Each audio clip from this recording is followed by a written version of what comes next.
शिवसेना ठाकरे गटाच्या 60व्या वर्धापनदिनी षण्मुखानंद सभागृहात अनेक नेत्यांची भाषणे झाली, पण एका कवीच्या आवाजाने आणि शब्दांनी संपूर्ण सभागृह हेलावून सोडला.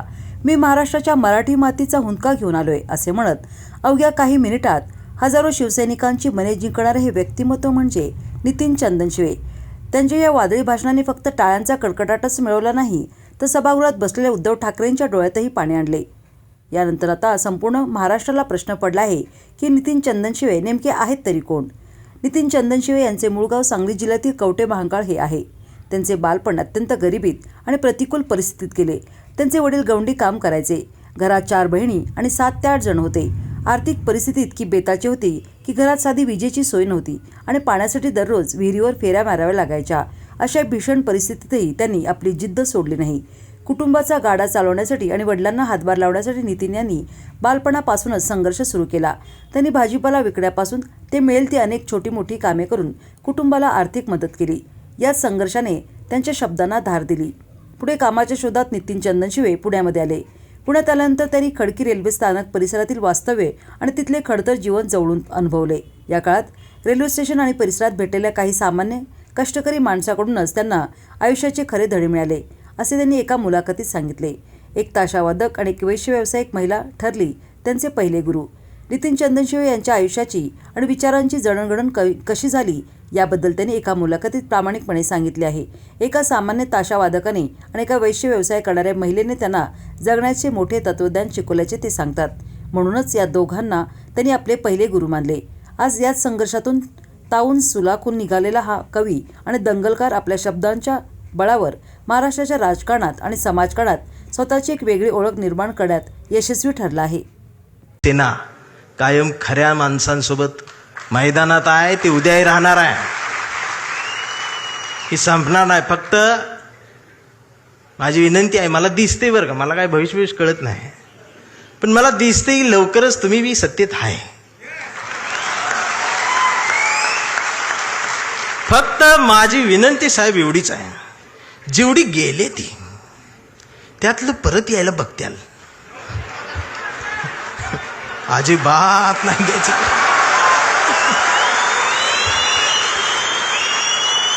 पाया पडतेली येऊन त्यांचं दुःख आहे हो, त्यांना तुम्ही शिव्या देऊ नका. मला माहित आहे, दररोज उद्घाटन करतात, दररोज सत्कार करतात, पण घरी गेल्यावर दार लावून रडतात. हे मग तर मलाच माहित आहे, दार लावून साहेबांचं नाव घेऊन रडतात. मी म्हणतोय त्यांना, मी येऊ खांदा द्यायला नको.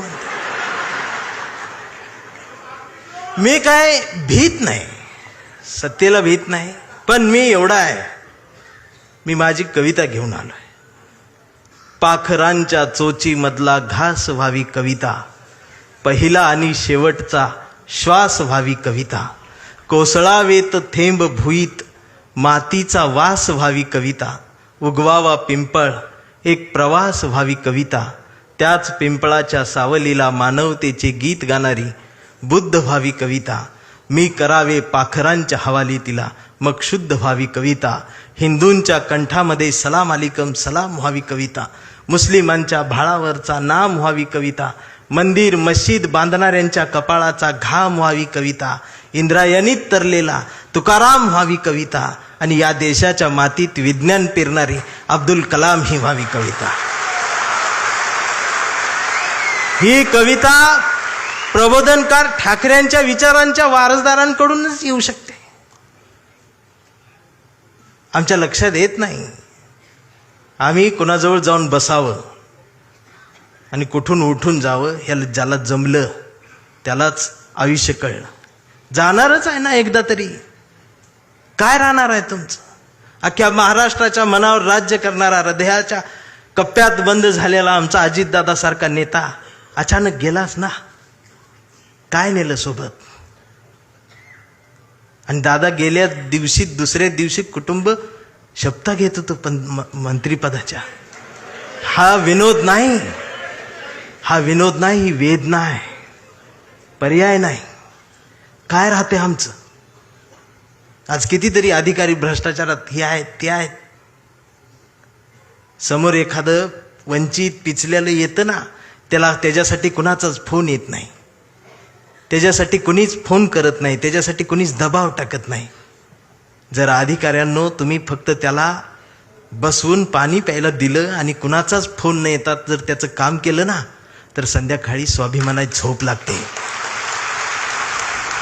याचा विसर पडला म्हणून बाळासाहेब ठाकरेंना कुंचला सोडून हे बोट उचलावं लागलं. प्रत्येक काळात बाळासाहेब कुठे येणार आहेत, त्यांचे विचार आहेत, आम्हाला ते घ्यायचं आहे.